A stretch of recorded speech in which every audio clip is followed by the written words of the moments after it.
right, so we're going to start our mini lesson right now on the skin I'm in. So I'm going to share my screen. Let me know, please, if you can see it. Great. So can I please have Eric, can you read us our objective? I know we covered it earlier, but we need to remind ourselves of what our learning objective is, please. The learning objective? Yes. I will be able to identify and annotate figurative language from the skin I'm in, chapter 1 through 5. Thank you. So that's basically what we're going to be doing today. I will actually go ahead and let you know what standard that objective aligns to. So basically, the standard is we're going to determine the meaning of words and phrases as they are used in a text, including figurative language, connotative language meanings, analyze the impact of specific words choices on meaning and tone, include analogies or allusions to other texts. So basically, we're just going to be identifying figurative language in these chapters. So if you guys can please do me a favor and have your interactive notebook 3 open, because that's what we're going to be focusing on. Remember, the chapters are super short, so if you want to have your, can you show me your book? See if you have it with you. If you don't have your book, then you guys need to have the text that we provided that's on Schoology. I'll put the link to that as well, so that you guys can follow along through the text here if you guys want to. We are going to start chapter 5. So make sure you go to chapter 5 if you're using this. All right, is there any questions? Miss, yes. Is that chapter 5 or chapter 4? Good job, chapter 4. Thank you. We're ending with chapter 5. Good catch. All right, so you should have it available. Let me know if you have any questions, but in the meantime, I'm going to go ahead and start the audiobook, and then we're going to have a quick discussion after that. Chapter 4. When the second bell rings, I run to Miss Saunders' class like somebody set my shoes on fire. It don't help none. As soon as I walk in, I know I'm in trouble. Everybody's got their head down and they're writing. Miss Saunders nods for me to take out paper and get to my seat. "What does your face say to the world?" is written on the blackboard. I laugh, only it comes out like a sneeze through my nose. Miss Saunders is collecting papers before I even got 3 sentences down on my paper. She knows I just slipped in. That don't stop her from asking me to answer the question, though. "My face?" I point to myself. "Malika's face says she needs to stay out of the sun," Larry Baker says, covering his face with a book. "Nah, man," Gregory Williams says. "Malika's face says black is beautiful." Miss Saunders don't say nothing. She just crosses her arms and gets real quiet.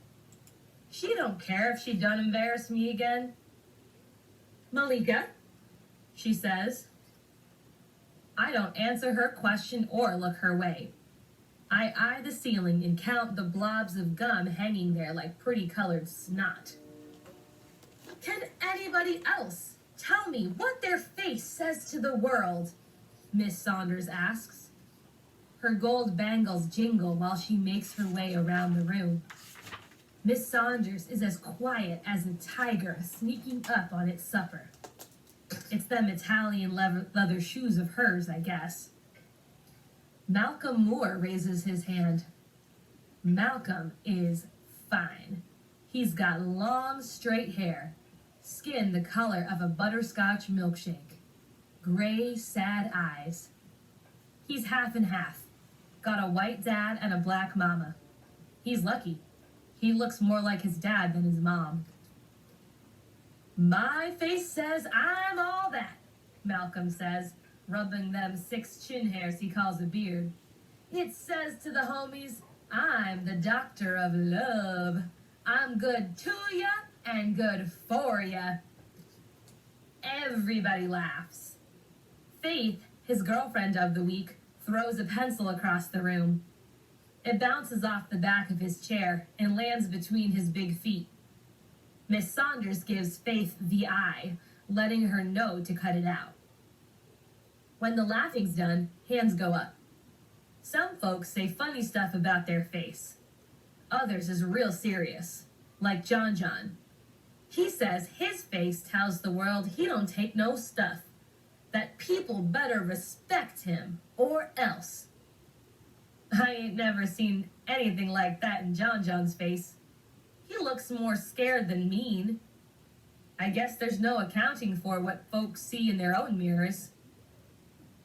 When Miss Saunders asks, "What's my face say?" don't nobody say nothing. "Don't get all closed-mouthed now," she says. "I hear you whispering in the hall, laughing at me." She walks the aisles again, stops by me and sits on my desk. "Faces say more than you think, even mine. Don't be shy. Say what's on your mind." My hand goes up. I figure she's embarrassed me twice since she's been here this week. Now it's her turn. "Not to hurt your feelings, but I think it says, you're a freak." "That's cold," Crystal Johnson says, frowning. Miss Saunders puts her hands up to her chin like she's praying. She gets up and walks the room, pacing. We don't say nothing. We just listen to the clock tick, shuffle our papers, watch for some reaction from Miss Saunders. "Freak," she says. "I saw that too when I was young." Then she explains how she was born with her face like that. How when she was little, her parents had the preacher pray over it. That old folks worked their roots on it. That her grandmother used some concoction to change the color of that blotch on her cheek so it matched the rest of her skin. Miss Saunders says none of the stuff they tried on her face worked. So she finally figured she'd better love what God gave her. "Liking myself didn't come overnight," she says.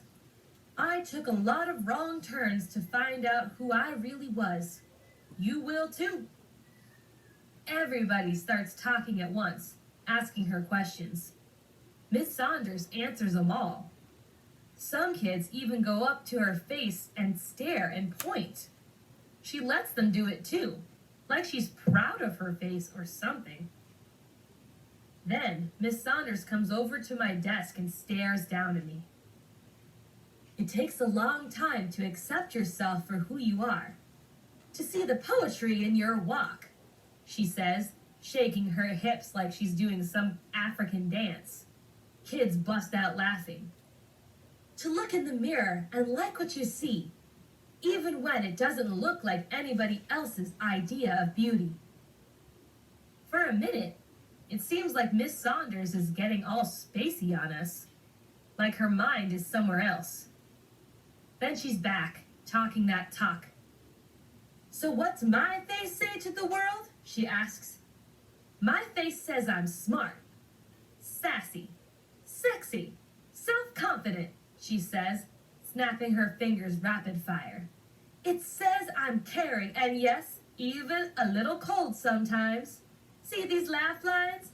she says, almost poking herself in the eyes. "They let people know that I love a good joke. These tiny bags, they tell the world I like to stay up late." "Doing what, Miss Saunders?" John John asks. "Checking homework or making out?"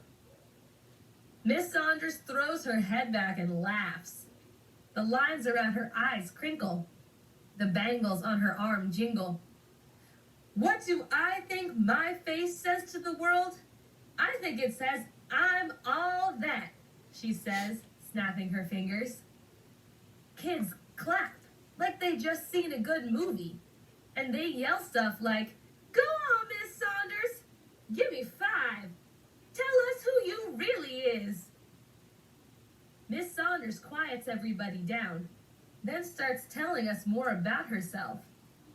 She's a big shot at an advertising agency downtown. A few months ago, her company and the school board came up with a new program that lets professionals take a leave of absence for a year to teach in inner city schools. She says she always wanted to teach. She says being at McClinton Middle School will help her figure out if she wants to make a career out of teaching. The next thing we know, Miss Saunders is asking us to take out some paper for a test. A surprise test. Some of the kids who were just giving out high fives are singing a different tune now. Worm thinks Miss Saunders is playing around for a minute, but she ain't. She says she wants to evaluate us. You know, to figure out what we know and don't know. Miss Saunders says the test won't count for a grade. John starts to get smart. He don't do so good on tests. Then why do we gotta do it? He says, putting one leg across his desk. Miss Saunders struts over to his desk and pushes his leg off. Because I say so, she says, handing out papers and telling us to settle down. Okay. So we got to learn a lot about Miss Saunders, right? In this chapter, because we see her teaching style. So, can you do me a favor and please turn on your cameras if you had it on earlier? It's just easier to communicate with you guys. So we're going to go ahead and take a look at your interactive notebook, right? So you have your interactive notebook for this chapter. Remember, I posted the link in case you don't have it open yet, but I'll give you guys about 30 seconds to please get your interactive notebooks ready to go. Remember, you're opening up your interactive notebook number 3. Okay, so please let me know if you want me to post the link again. That way you guys can get to it a lot faster. I'll put it anyway. Here you go. So that link will take you directly to your notebook, which you should have had open already. But your notebook looks like this. Tienen que abrir su cuaderno número 3 porque vamos a estar hablando sobre el capítulo que acabamos de leer. The chapter we just read, chapter 4, right? So as we covered in our learning objective, we are looking for figurative language. And in this chapter, we saw a lot of that. Can someone give me an example of figurative language in chapter 4? Something that stood out to you that could be used as figurative language.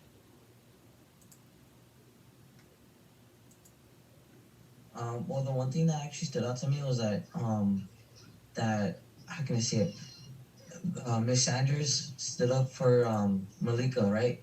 That her name? Yeah. And she demonstrated like the meaning of freak, like the word freak, and then she told their students about like what freak exactly means, not just because for who you look like, but like something else, you know? Yes, I love Eric. I just want to applaud you for that because you kind of just hit it right on the nail, right? Malika calls Miss Saunders a freak. She says not to be mean, remember, because Miss Saunders gave the class the opportunity to talk about what does your face say about you, right? And then everyone right away went to Malika, and Malika, was it John, I believe, who was like, well, Malika's face says to stay out of the sun. What type of figurative language is that? Malika's face says that she needs to stay out of the sun. Can her face talk? No. What figurative language is that? What type of figurative language is that? Personification? Exactly. So we see a lot of personification here, right? Especially because it's a topic that Ms. Sanders chose, right, for the day, for that discussion, which was personification. What does your face say about you? That alone is already personification, right? So like Eric stated, Malika felt all this negative attention. And do you guys remember what Malika thought to herself when she was just like, well, she embarrassed me. So what was her process, the idea behind telling Miss Saunders, well, not to be mean, but you kind of look like a freak. Why do you think Malika went there? Because I think she didn't feel like being like the only one that looked like the freak, so she kind of brought Miss Sanders into it. Okay, great. Thank you, Eric. Great point. Anyone else want to add on to that? Do I have Maritza in this group? No, I have. Let's see. Brandon. What do you think, Brandon? What do you think is going through Malika's mind right now?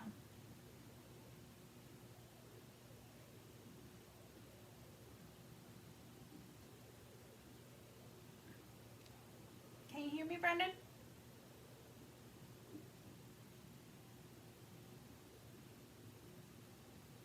Okay, Brandon, can you unmute yourself and let me know what was your opinion about Malika kind of taking it there with Ms. Saunders and calling her a freak? Why do you think she went there? So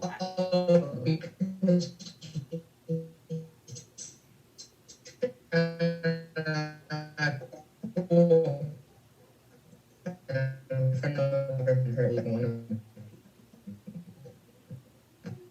I think I'm having a connection issue over here, Eduardo. I got a little bit of it. Can you type it in the chat for me and then I'll read it aloud? Thank you for participating. Let me see.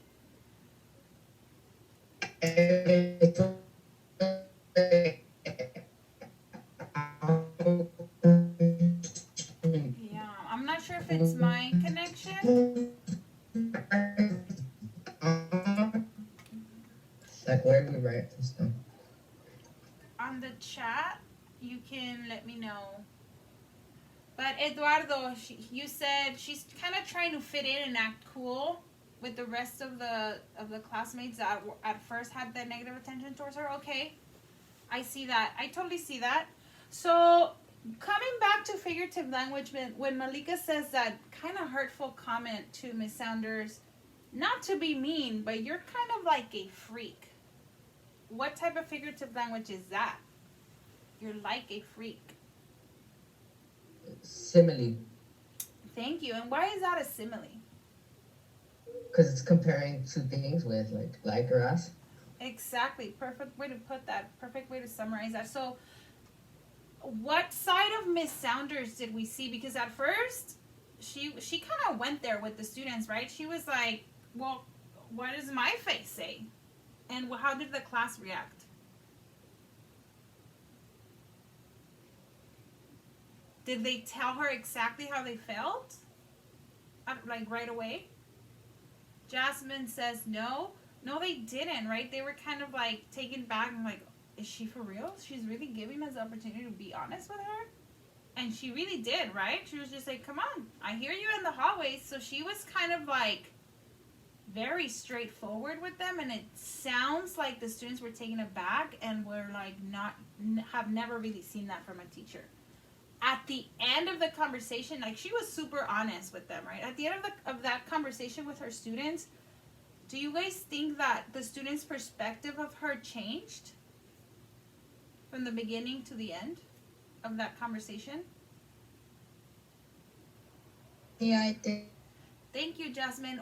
In what way did it change? Well, because at first, well, you could, like she said, that she can hear him in the hallway and talk all bad about her. But this time, I guess they were encouraging her, saying, "Oh, yeah, it shows who you really are," and I guess encouraging her. They were encouraging her, and they were kind of like, I like your sass. Yes, show us who you are, Miss Sanders. And their perspective of her changed. Like, she flipped it on them, right? And what can we infer about how the students are going to react to Miss Sanders this school year with her being the new teacher? What kind of inferences can we make after this conversation she had with them?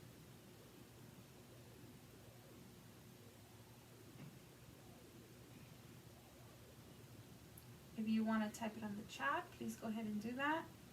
Pero Victor y Edgar, esta discusión que tuvo Miss Saunders con sus estudiantes, y ella fue muy honesta con ellos sobre lo que tiene ella en su rostro y les dio la oportunidad de ser honestos con ella y eso drásticamente cambió como los estudiantes la veían a ella. ¿Ustedes creen que los estudiantes van a responder más positivamente a ella este año? No. ¿Por qué? Why not? Uh,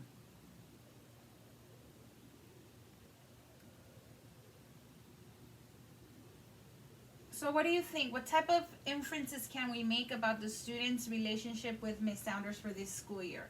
Do you think she's gonna make positive relationships with students? You think the students are gonna be like, no, you're pushing us too hard? What kind of inferences can we make? I heard that the students are gonna like her, like one of the cool teachers or something. Okay, why? Why do you think? Like she's gonna be like one of those teachers that don't let you give up. Like when she's the one that's gonna come to you or something. Awesome. Okay, well, thank you. I really appreciate your honesty because I think we're going to definitely in the chapter that's coming up, we're gonna see a different side to Miss Sanders, and I think we're going to see how much she's gonna push them, and the students are gonna react in a certain way. So let's take 5 minutes to answer question number 7 and 8. That's slide 4. So what is Miss Sanders' goal of her lesson called? What is my face say? Why would Malika benefit from this lesson? So we kind of talked a little bit about this already. So let's go ahead. I'll give you 3 minutes to answer this question on slide 4. What is Miss Sanders' goal of her lesson called? What's my face say? And why would Malika benefit from this lesson? You guys have 3 minutes to answer.